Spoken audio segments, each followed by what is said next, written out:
Facebook.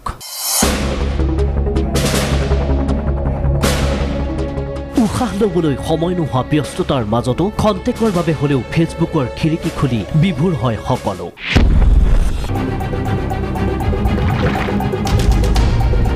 কি নাই ফেসবুকত?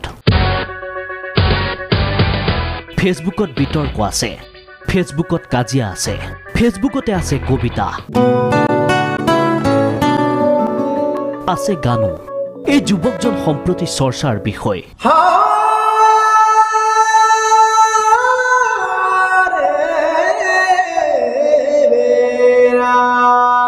কাৰণ তেওঁৰ কণ্ঠ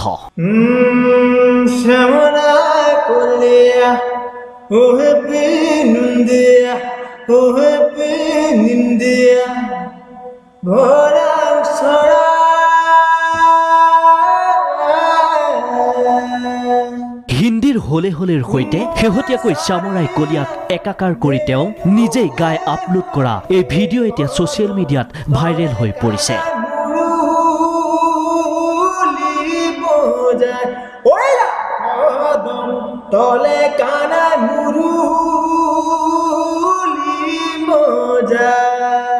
ব্যৱহাৰ কৰিব জনাসকলৰ বাবে ছ'চিয়েল মাধ্যমসমূহ প্ৰতিভা বিকাশৰ একোখন উন্নত মঞ্চ।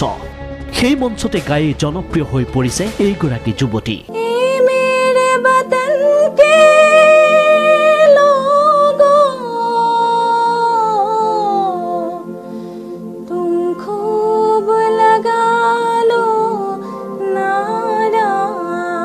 অসম আৰক্ষীত কৰ্মৰত যুৱতীগৰাকীৰ কণ্ঠই মুহিছে অজস্ৰজনক।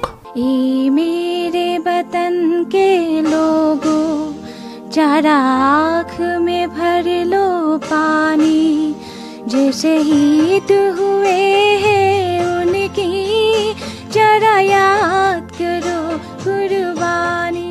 এই মুহূৰ্তত দেখুৱাব খুজিছো আন এটা ভিডিঅ'। কেইজনমান যুৱক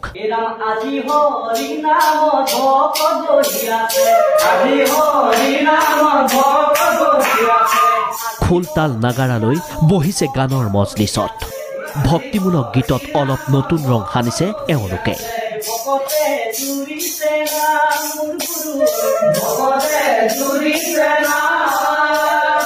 এই ভিডিঅ'টোৰো উৎস ছ'চিয়েল মিডিয়া। এওঁলোকৰ লগতে ছ'চিয়েল মিডিয়াত তোলপাৰ লগোৱা আন কেইবাজনকো লৈ আজি DY365 আয়োজন কৰিছে এক অনুষ্ঠান।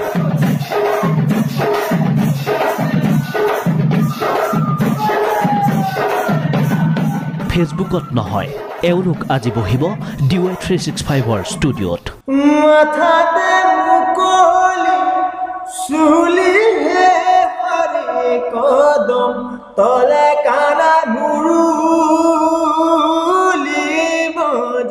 নিশা 8 বজাত আপুনি এওঁলোকৰ গান উপভোগ কৰিব পাৰিব কুমুদ দাসৰ জনপ্ৰিয় অনুষ্ঠান সিদ্ধান্তৰ জৰিয়তে।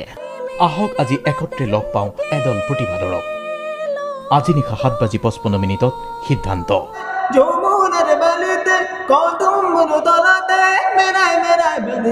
News desk report DY365।